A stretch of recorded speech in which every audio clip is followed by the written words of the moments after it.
Hey, what's good, everybody? It's me, your hero, Benjamin Banks, and you're watching Leveling Up with Benjamin Banks. And today it is another brand new episode of Who's That Cosplayer? And joining me today is Psylent Cosplay. How you doing today, Psylent? I'm doing really good. How are Hey, you doing? I am tired, man. It has been a long week, a long weekend. I had a wedding, I had NecoCon, but it was a fun one. And everybody, make sure that you check out the interviews that me and Rebellious D did from NecoCon. They are here on the page. And also, like D always says, make sure that you like this video, you subscribe to the channel, and you hit that bell button so that way you're always notified when we have new content here on Leveling Up with Benjamin Banks podcast. Link down in the description. Like, follow, subscribe. So Psylent, with no further ado, let's go ahead and get into this interview. This is the third interview for the month of November, which I deemed the Great Turkey War because it is coming up, and we're going to be talking about that once we get to the end of this interview. But the first thing I want to ask you is, tell everybody your origin story. Every hero or villain has one, so tell everybody who Psylent Cosplay is. Well, first I got to state that cosplay was a word that I am only really came into, let's say, 2013, but I was exposed to it back in 2000, the very first anime-related con that I went to, and it was Otakon, back when it was in Baltimore. And even though we could only afford to be there for the one day, we got a lot in, and there was so much to absorb and so much inspiration gotten from it that it was some time before I could do something outside of Halloween. And yeah, like 2013 was a slow climb into the cosplay world. Actually, correction, 2009. That picture right there. That's where where I did my first official cosplay as Doc Lewis, and that was at Otakon, and sadly, that's the only picture that exists of it. Probably for the best, but yeah, no, but I mean, but that shows you, like, you know, how far that you come from. You know, you said 2009 to where you are right now. And, you know, when it comes to cosplay, and like something that a lot of cosplayers say who I interview is that when they first start off, it's like they get their feet wet. And like how you just said, you know, Halloween, whether people like to admit it or not, it is a form of cosplay. You know what I'm saying? Because it's like you're wearing a costume. The only difference is that you're going trick-or-treating. You may be going to a costume party and whatnot. And like, that's kind of similar to going to a con, whereas at the con, it's just filled with all these nerds and everybody has on these costumes. Everybody's having a good time. You have these raves going on. People are dancing in the costumes and everything. And, you know, just going to these cons, like, it's just an awesome feeling. So I know you said 2013 was like, you know, the first one that you went to, but then when the picture came up, it brought back the memories of 2009. So like going to your first con and everything, like, how was that experience? You know, because I know you said, like, you know, Halloween was like your kind of like your gateway into, you know, becoming somebody else. But like, how was it at your first con, like the con experience? Like, what made you want to keep on pursuing this?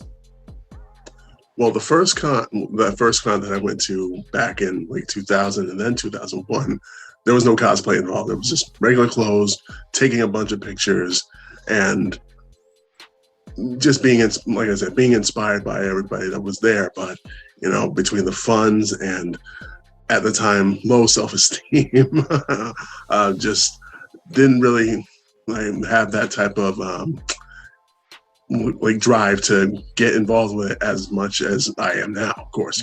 And it was, yeah, like I said, 2009 was when I got to do my first official cosplay, but then 2013 got to do it again at Philly, and it was starting to ramp up there just through like not mutual, but like different associations.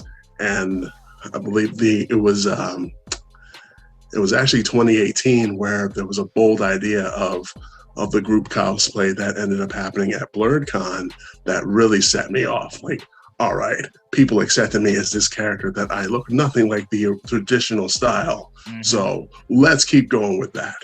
And since then, it's just blown up into something incredible. like with Lord D right there. That was a bold step. That was a very bold step. I really like when I had first saw the pictures of that online, like just doing a gender swap version of, what is her name, Lady? Demetresque. Thank you. The reason why I don't know her name and I'm ashamed of myself is because I still have not played Resident Evil 8. I know that it had a huge hype train at the time, but I was just so busy. I really didn't have time to play it, but I am gonna pick it up. There's a couple of games I want to get around like Black Friday. Resident Evil 8 is going to be one of them. The Demon Slayer game that just came out, that's another one. And I believe that there's another game that I really want to get, but I just don't know what it is. But to piggyback off of what you were saying about when you went to BlurredCon, like you were cosplaying as Adam from Streets of Rage 4. And believe it or not, like that's the only game that I still play. You know what I'm saying? I mean, like I have other games, but I feel like, if it's something that I just want to do like a quick pick up and play, like I just pop on Streets of Rage 4 because they have the new survival thing, the Mr. X's Revenge, and I just play that, like keep on unlocking people's moves and stuff like that, and like that's my I guess my breakaway from like everything, from editing videos and watching TV and all that stuff. But yeah, I really enjoyed your Adam cosplay. I enjoyed the photo shoot that you had did with your friends and whatnot. Now, I want to ask you, like, what was the inspiration behind wanting to be Adam? Because I always feel like Adam was one of those characters. Like, if I could cosplay anybody from Streets of Rage, it would be Skates. Skates was my favorite character growing up and whatnot.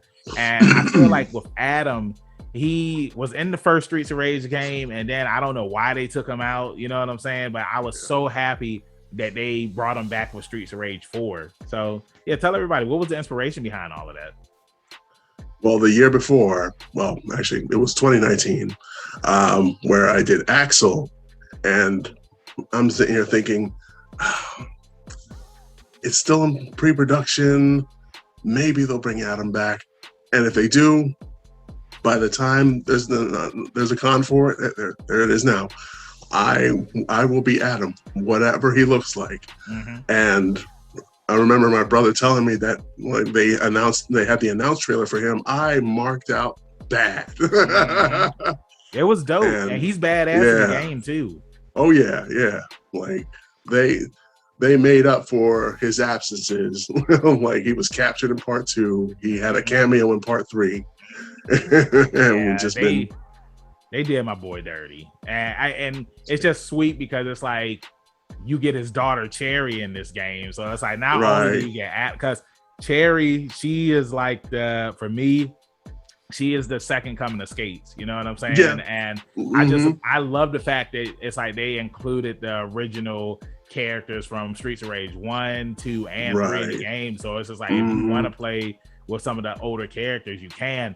I'm just hoping that they come out with another DLC for the game where it's an actual story extension instead of like the survival thing that they have now. And I hope they bring my boy Skates back, because I feel like everybody is back. Like, Max is back, Shiva's back, like everybody is in the game except Skates. And I want to update Skates. Like I want him to be way faster. I want him to have like some laser skates on or something. Like I just want to play Skates.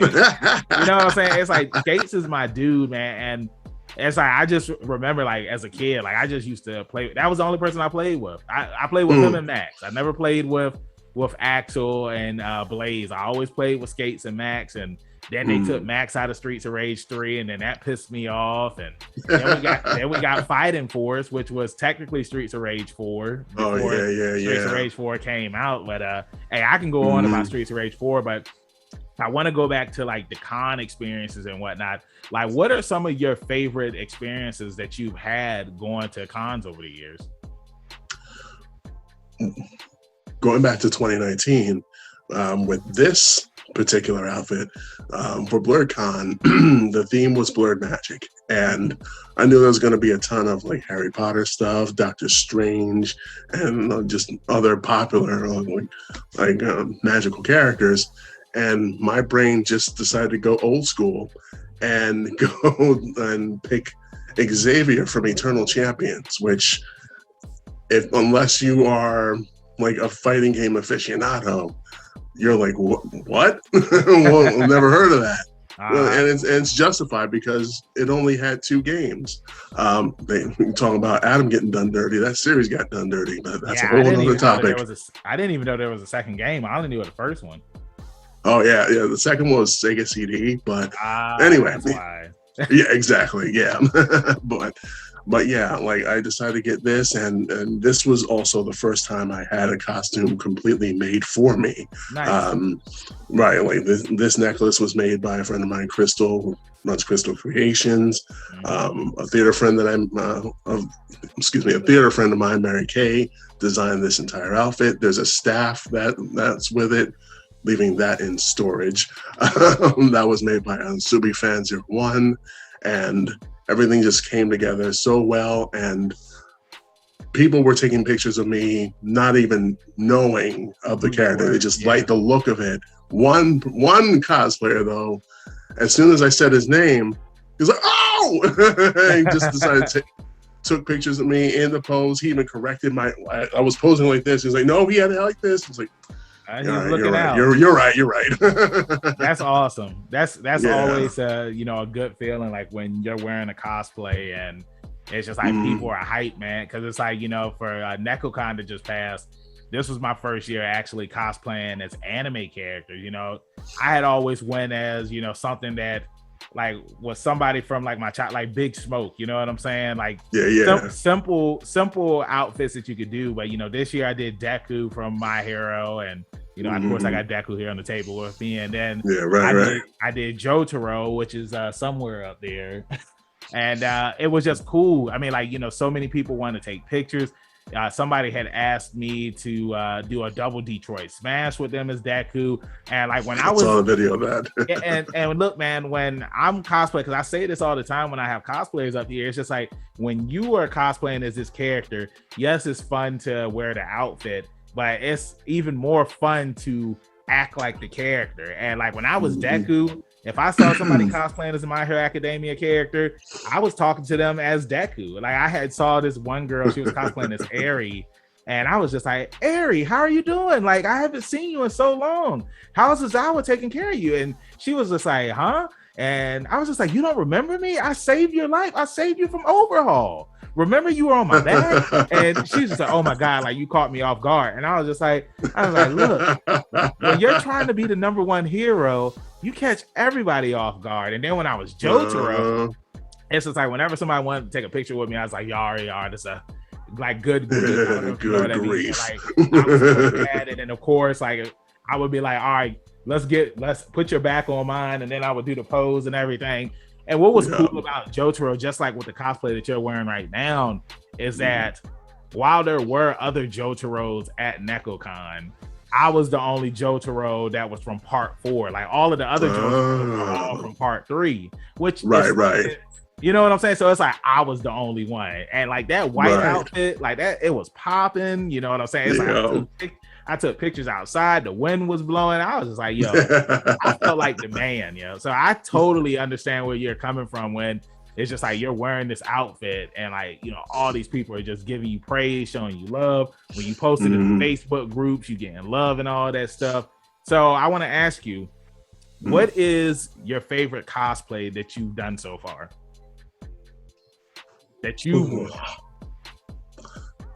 each one has a favorite like energy to it for their own reasons. Like this one, I explained like how the one guy and we were Defmas. He was the one that like marked out. I was like, "Oh, I know the character." I was like, "Thank you." As long as it's one, I'm good. All that matters. But this past year at BlurCon, I was Mr. X from the Resident Evil remake. Nice. And that got a ton of attention. I have a video of the guy he requested me to chase him. Nice. And it's sorry, Psylent, but just to let everybody know that's watching, like Psylent is a very tall dude. So like seeing him in a Mr. X cosplay and like he's just walking around like he had the hat on and everything, you know what I'm saying?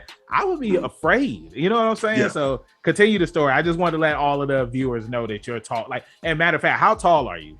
6'7". 6'7", and you can't teach that. Like Enzo Amore said, my big ass. But no, continue your story. But yeah, like as soon as I was ready to go downstairs, I was on one of the top floors, and I'm just waiting for the elevator. A small group comes over, and the lady of the group just says, "I was afraid of you in that whole game." It's like I was too. Like, I was too. Yeah, and there was a ton of people coming up for that, and one guy he got his girlfriend to take a picture of me choking him. I hope that picture comes out somewhere because it was a cool moment. But yeah, and even ran into another cosplayer who was Heisenberg from Village. Yeah, we had a ton of pictures together. Nice. Yeah, that's always awesome, man. Like I was afraid of Mr. X too. Like I was more afraid of Mr. X and Resident Evil 2, the remake, than I was of Nemesis in the Resident Evil 3 remake. Because with Nemesis, you really didn't see him that much unless you were in certain areas. Whereas like Nemesis in the original Resident Evil 3 game, like I was afraid of him. Like he was always popping up. Mm-hmm. And your only cue was knowing like the ambient song, like, oh, great, he's here. As soon as that camera shifts, hi.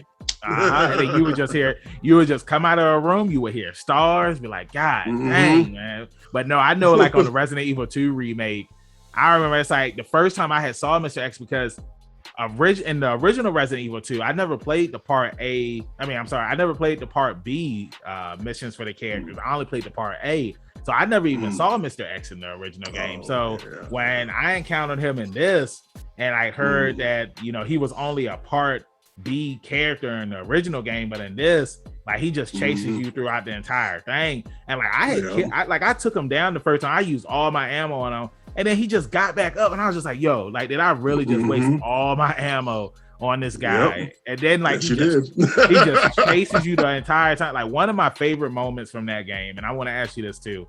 I didn't have any ammo.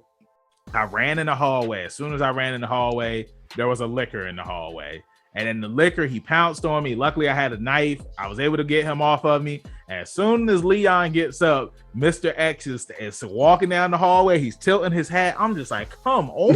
Like, how am I going to survive this? And I'm going to include that video in this interview because, like, I was scared. I was running. I didn't know what to do. And, like, how the video ends, it just shows the liquor, like, clawing me in the back. And that's how the video ended. Like, I want to ask you, what was your favorite moment from the Resident Evil 2 remake game? Now it's been a while since I actually played because I only got to play through it once. But finally getting through the Chief Irons part with Sherry, that was the freakiest moment of the entire game with me, honestly. Yeah, that was I just wanted that moment. I wanted that over with quick. So, and how he was taken out, and I was like, thank you. Yeah. No, but I did enjoy the finale, like bringing back the train and Birkin on there. It's like, yeah, you have to keep that. That was too good. Well, the first time around. Yeah, that final battle with Birkin and this game, it was way harder in my opinion than the original Resident Evil 2. Like especially when you're playing on the harder difficulty as well. Like it's killer. It's definitely killer. So I want to ask you this one last question about cosplay, and then we can kind of segue into something else. Who's that cosplayer? Forever Ed Cosplays. But what are some of your future cosplays that you have coming up? Well, there's one I can think of that I can't talk about because that's going to be part of the same group that we did the Streets of Rage 4 team with. Don't tell nobody. Okay. It's a pretty innovative project, but I can at least say that some of my bucket list ones would be Zasalamel from Soul Calibur, the Doom Slayer from the more recent Doom games. Okay. Man, I know I have others. I'm running a blank now, but oh wait, I can't say that one just yet either because might be doing that for BlurredCon. A couple of these I want to bring back that I've already done. Like I want to bring back Death Punk. Oh, that's too good to just do once. but yeah, the one that I want to bring to BlurredCon next year, or any con, honestly, next year, that yeah, I'm going to keep quiet about that one because I mean, hey, look, don't tell nobody. Everybody that's watching right now, you know that Psylent Cosplay is going to be debuting a lot of stuff at BlurredCon. So just stay tuned. Make sure that you follow him on all his social media accounts, which he is going to drop at the end of this interview. And yeah, just stay tuned. So now moving along, I want to know, like, what are some of your hobbies that you're into when you're not cosplaying? Well, I'm starting to get more involved with like watching anime again. Well, I have been for a while, but in fact, just before this, I was catching up on Diamond is Unbreakable. They just met Antonio. Hey. that was the last episode I just watched. Oh, you shouldn't see me when Koichi got his first one up against Yukiko. With the phone booth, I was like, yes. Yeah, hey, part 4 is my favorite. It's my favorite of all the parts in JoJo's Bizarre Adventure, and I was just now. Oh, go ahead. Oh, no, I was just gonna say, like, the only thing I really know about part 4. Wait, this is part 4 now. Yeah, you're on part 4. It's season 3 though, but it's part 4. Right. Yeah. Okay, because I'm thinking about Giorno, and the most I know about him is that he exists and his theme song is great. Yes. So you don't know anything else about him though? Not much, other than he's part of the lineage. Okay, all right. I believe so. Yes, he is, but I'm not gonna reveal how he's a part of it. You'll find that out once you get to part 5, which is on Netflix now, and then part 6, which is coming out next month, which I'm really excited about. So I can't wait to see that. Okay. But yeah, so you're watching JoJo's Bizarre Adventure. What are some of the other animes that you're watching? Well, I'm meant to start watching Cowboy Bebop because then, while I got to watch it way back in the day, I can absorb it better now. But what I probably would have been watching it already, but once The Harder They Fall dropped, I got obsessed with that. I watched that multiple times already. That phenomenal film. Yeah, I still have to watch it. I've just been so busy. It's on, and it was all right. Now the thing is, it's like that movie came out and Army of Thieves came out, and I told myself, it's like, you know, I want to watch The Harder They Fall, but I just want to watch it. Like when I was watching Army of Thieves, I was editing videos too. You know what I'm saying? So that just shows you like the importance of The Harder They Fall. Because I'm not trying to be editing videos while watching that. Like I want to watch that movie. And what really pissed me off was I had went to the barber shop, and my barber, he had already seen the movie, and then he put it on while I'm getting my hair cut. I'm just like, man, can you put something else on? You know what I'm saying? It's like I'm getting my hair cut, and it's like you put this movie on. So it's definitely gonna be something that I watch soon. But I'm sorry. Continue with the list of animation watching, because Cowboy Bebop, the live action, is about to come out too. So I need to check out the anime again as well. And I'm gonna say about The Harder They Fall, that it's the movie that you can watch. Definitely sit down and watch, and then mess around while it's on again. Do whatever it takes to just let them know that we still out here. We're still playing it, regardless. And it deserves the replays, especially for things that you catch that you missed first time around. Like I had the subtitles on first time. Well, I usually have subtitles on anyway, but that's the reason I missed that. There's one shot when they show, you probably seen it on my Facebook, the C.A. Bozeman on the train. I missed that the first time because I was busy with the captions, but then I saw that.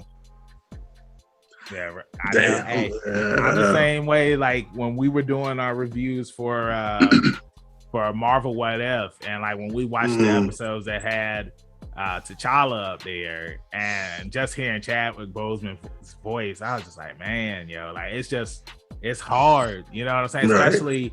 Especially because I know that they're doing a season 2, and you already know when season 2 comes out, they'll just have somebody else, do his voice for him. But it's sad, you know what I'm saying? You know, rest in peace to Chadwick Boseman. Like, you know, all of us here on Leveling Up with Benjamin Banks, it's like we loved him very much. We even did a tribute episode to him on our podcast, which you can check out on all podcast listening platforms and all that other good stuff. But yeah, I mean, I feel like that the harder they fall, it needs to get the love and recognition. It needs to get as much love as Squid Game got and all that stuff, because it's like it has an all-star cast. You know what I'm saying? And I remember like when I saw like the cast, I was just like, yo, like this is gonna be a good movie. Just with the names alone that they had in it. You know what I'm saying? I mean, I feel like they were missing a couple of black actors and actresses, but it felt like they had everybody in this movie. There's, whenever a sequel is announced, I'm sure more people are going to want to be involved, myself included. I'll find a way.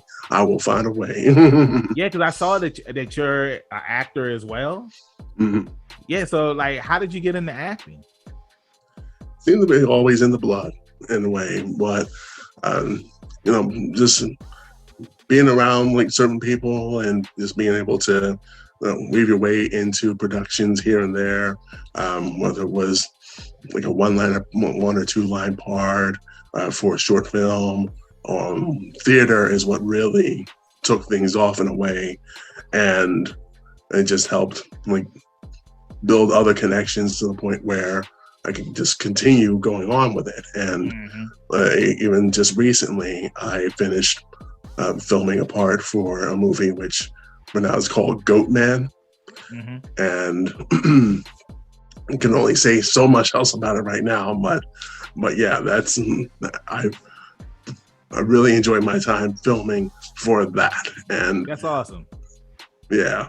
Now, to piggyback off of something that you had just said, because you said that you were in the theater, and you know, we interview a lot of voice actors here on Leveling Up with Benjamin Banks, and that's something that they always mention is that, you know, before they got into voice acting, like they did a bunch of theater work.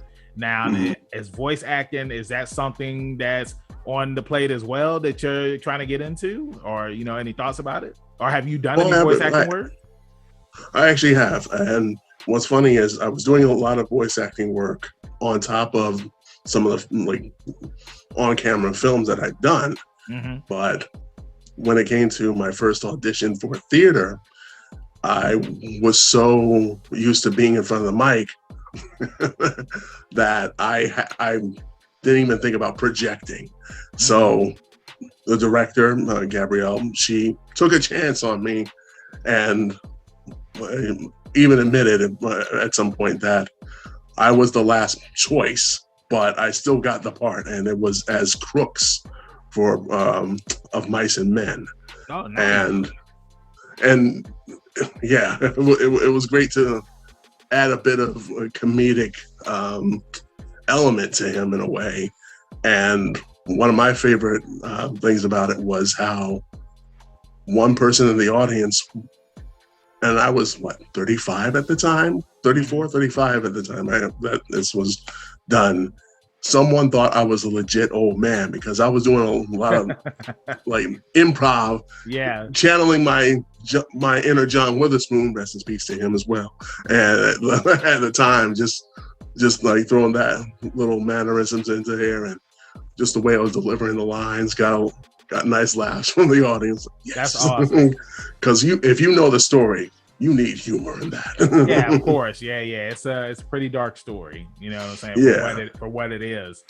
But no, but you know, I think that's awesome that you know, do theater work. I thought it's awesome that you're an actor and you have, you know, put your foot in the door when it's come to voice acting as well. Now, with voice acting, like, have you ever thought, because it's like, you know, you say you just got back into anime and stuff like that. Like, would you be interested in lending your voice to an anime? And if there's one anime that's out there right now that you could lend your voice to, what anime would that be? If there was one anime I could see myself voice,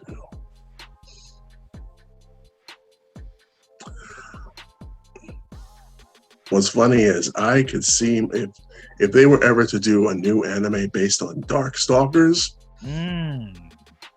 I would love to do something like that. That'd be awesome. Or another season of Castlevania. Well, they are bringing Castlevania back. I know about the spin-off. Yeah, and it's gonna be about it's more Richter. Richter Belmont and Alucard. What was that? Rondo of Blood, I believe.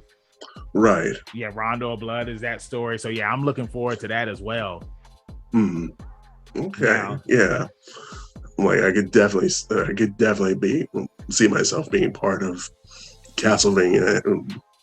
Been a fan of the series like for the longest time. Didn't get to play all the games, but really love the energy behind it. I feel like Castlevania is one of those things where it's just like if you play Symphony of the Night, you didn't play all of them. Now, moving along, because like I said at the start of this interview, the Great Turkey War is coming. You know what I'm saying? It's one of the greatest battles that we have in American history every year. And like that's the crazy thing about it, because it's a yearly thing. So I ask everybody this question. I'm going to ask you, what is your favorite dish that you like to have on Thanksgiving? It better be mac and cheese. Mac and cheese better be. Now, but how do you want the mac? Do you want it baked? Do you want it in the oven? Do you want the what is the macaroni and cheese? The Kraft mac and cheese? Like what type of macaroni and cheese we talking about now? No, we gotta have it baked. And even if it's like from the pot, this will be the one day I'll allow to have like 18 different cheeses in the joint, and then just go to work on it. You gotta have. Hey, when I cook my mac and cheese, I cook it baked, and it's a bunch of cheeses in it. You know what I'm saying? Like that's why everybody love my macaroni and cheese. And it's like I don't cook it all the time, but when I do cook that macaroni and cheese, everybody gets hyped. Like I'm telling you, man. Like I think it was Christmas a couple of years ago. Went up to my aunt's house and I told her, I was just like, hey, I'm gonna make the macaroni and cheese. But she didn't tell my other aunt that I was making the macaroni and cheese. So as soon as I get up there, it's like, I saw my aunt's macaroni and cheese and I tried it. You know what I'm saying? She cooked it in the, the aluminum pan and everything. I was just like, I said, that's all I said. I was just like, And and then I open up my lid, and it's just like, it was cheesy. It was more. I'm gonna include that video in this interview because it's just like whenever I show my macaroni and cheese, everybody just be like, "Yo, like that, it looks good." And when I opened up my lid, everybody was just like, "Is that Banks mac? Oh yeah, I got to get some of that." And it's just like nobody even touched my aunt's mac and cheese after that, because I'm just like, "Yo, it's like I throws down when I cook the macaroni and cheese." And like I said in my interviews at NecoCon, if you put raisins in the macaroni and cheese, I am going to Detroit smash you, because there are some people out there that are putting raisins in the macaroni and cheese, and it pisses me off because it's the same thing like when they was putting the raisins in the potato salad. And you just reminded me, I did see a video of someone's like TikTok reaction of someone doing that. And it was starting so well, and then they put the raisins in there. I almost threw my phone. Yeah. And also too, I mean, and everybody that's watching this, it's just like, if you really want to make macaroni and cheese, there are videos on YouTube that you can watch, or if you have a friend that they make awesome macaroni and cheese, ask them how to make it. But it's just, I know that they have like that simple mac and cheese viral video where it's like you just put the block cheese in the middle and then you add some other cheese, and like that's fine. And what I mean, like it still gets the work done for the most part. Yeah, like I feel like that's for people like if they don't really know how to cook and stuff like that. It keeps it simple. But it's just like when you cook macaroni and cheese, you gotta add the milk. You gotta add, for me, I put sour cream in it. You gotta add all the seasonings. You gotta add the half and half. It's a lot that goes into making macaroni and cheese. You know what I'm saying? But everybody, they each their own. Just like everybody makes their potato salad differently. Everybody, they cook their chicken differently. You know what I'm saying? But it's like if you really want to make some macaroni and cheese, then it's just like go on YouTube, type in how to make macaroni and cheese oven baked, and like there are a ton of people out there that show you how to make macaroni and cheese. So with that being said, one final question for you, Silent, and then I'll let you go. That anybody that wants to get into cosplay, what is some advice that you would give? Yes. Whatever character that you admire, whatever it is that attracts you to them, and you to the point where you do want to dress up as them, regardless of how different you look to them, go for it. Because you are dressing as the character, not as their race or species. In a sense, you just go into it with to your own comforts. You can spin it in a way that is to your liking. Like if they are scantily clad, you can do a more conservative look. If you want to put a spin on a character's conservative look to be a little more revealing, do what is comfortable for you, and just sell it, make it your own, make it something that it's like an extension of you, and also representing like your love for the character, the fandom even, and then ignore the critics, because they're going to be out there either in your face, digitally, whatever. Some of them are just saying what they say just because they don't have the courage that you out here with. I 100% agree with you on that. And I definitely support that, because, I just cosplayed as Deku. I just cosplayed as Jotaro. And honestly, I've been getting a lot of love with both of the outfits that I've worn, and the My Hero Academia groups and the JoJo's Bizarre Adventure groups. There have been, like, in the JoJo groups, like I've been called Black Jotaro and Nigataro, and I'm just like, it's like those comments are, few and between, like, of all of the love that I've been getting. Of course, right. When you're bigger, people that are going to body shame and stuff like that. Oh, yeah. It's just like, it's like Silent just said, it's just like, get out there, have fun. Don't listen to the critics.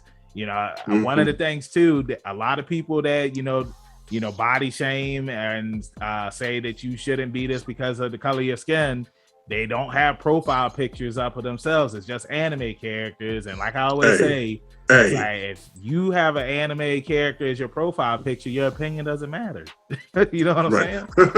So, and I got a quick story, like, related to the body shaming. It was the first time I ever got a critique about a cosplay that I was doing, and it was 2013 or 14 when I was Tyrese at a PhillyCon, and there was tons of love for it. Otherwise, like, there was other Walking Dead cosplayers, some Resident Evil cosplayers, so we're both fighting zombies. We got great pictures together. But there was one group, it was a trio of guys, and two of the guys, they were praising my look. We were talking a little bit about the show. Tyrese hadn't been off for the show yet at that point, so yes. But the one guy of the group, he had to be on. All he said was, Tyrese isn't that big, of which I was a lot heavier than I am now at that time. And I just stared at him. His two people that were with him just stared back at him. And we just went back to our conversation and just let him be. Yeah, I mean, honestly, like, that's all you got to do. I mean, because it's just like, some people, it's just like they want to get a reaction out of you, or they want to see what you're going to do and stuff like that. I mean, like me, I'm one of those type of people. It's like, if you're going to say something, I'm going to say something back to you. And I know a lot of cosplayers, it's just like, they can't really deal with confrontation well. And, I'll say, hey, if somebody say something to one of my friends and I'm at a con, just let me know. I'll go handle that for you. And like, that's another thing too. Like, make sure that you find con buddies and stuff like that, because when you have your group of people, it's just like, no matter what somebody else says, it's just like, you got your friends there, and like, they'll always lift you back up, because they're going to be lifting you up the entire time before the con, and they're going to be lifting you up the entire time at the con and after the con. So with that being said, thank you so much, Psylent Cosplay, for joining me up here on another brand new episode of Who's That Cosplayer. Before I let you go, let everybody in social media land know where they can find you at. Well, yep, Psylent_Cosplay on on Instagram. That's the main cosplay page. My other page, Richard the Silent, Psylent, on both sides. You can follow me on both of those. Also on Instagram. I have a TikTok. I don't do much with. I haven't done much with it lately, but you can still see what's up there. It's just an animated version of what's been going on the Psylent Cosplay Instagram, and my YouTube. Why not? That's Psylent Night, which is where the name pretty much spawned from. Psylent Knigat, and yeah, you're just gonna find a whole bunch of random videos on there, and just a good idea of what type of artistic ignorance is comes to mind. Has come to mind throughout the years, and has also led up to the type of creativity that has led to this and other cosplays that have come and still have yet to come. Awesome. Yeah, thank you so much again for joining me on a brand new episode of Who's That Cosplayer. Everybody that's watching, make sure that you go and follow him on all of his social media accounts that he just dropped. You know where you can find me, your hero Benjamin Banks at KingBenji_Banks. On Twitter and Instagram, you can find me on Facebook at Benjamin Banks. I should be the first person to pop up. If not, then I need to contact Mr. Zuckerberg. Thank you again, everybody, for watching this interview. Make sure that you check out some more interviews that we have here on the channel, along with reaction videos and reviews. Our podcast, where we have brand new episodes every Tuesday. And then the video of that episode is up here on YouTube that Friday. Like I always say, stay positive, keep that pinky up, and prepare yourself for the Great Turkey War. We'll see you next time on Leveling Up with Benjamin Banks. Peace. Take care, y'all. Thanks again, everybody, for watching another episode of Leveling Up with Benjamin Banks. Make sure you like, follow, subscribe to the channel. Podcast, we got that too. Make sure you give us a thumbs up and hit that bell for further episodes and notifications. Thanks a lot to our patrons. And if you don't mind, join the Patreon. We'll be having new specials coming up soon.